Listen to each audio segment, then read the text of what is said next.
Hi, it's me again with CorelDraw tips and tricks.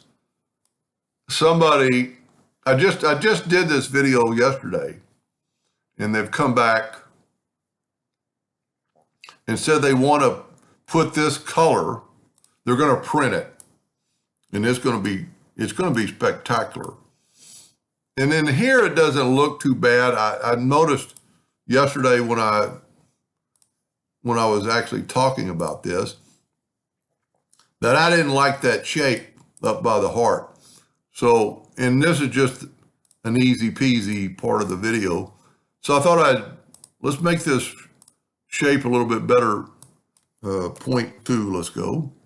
And let's grab, okay, like again, once you can't grab something, you've got to go to object and break the curve apart. Or sometimes,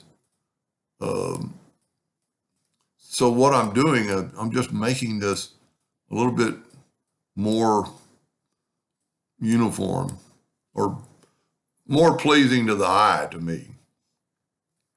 So now we're going to take the Smart Fill tool. I've still got it set on green. The color doesn't matter. I think it looks a lot better up there. I'm actually going to make it black so you can see it. The trick is that when you intersect something, so this would be a great case to select them both and hit P. That way, you know it all fits. Now, it will not work like this. Just a second. The tree is still back there, but it won't work like that. The tree's got to be in front, so we're going to go to Object, Order, Backup Page.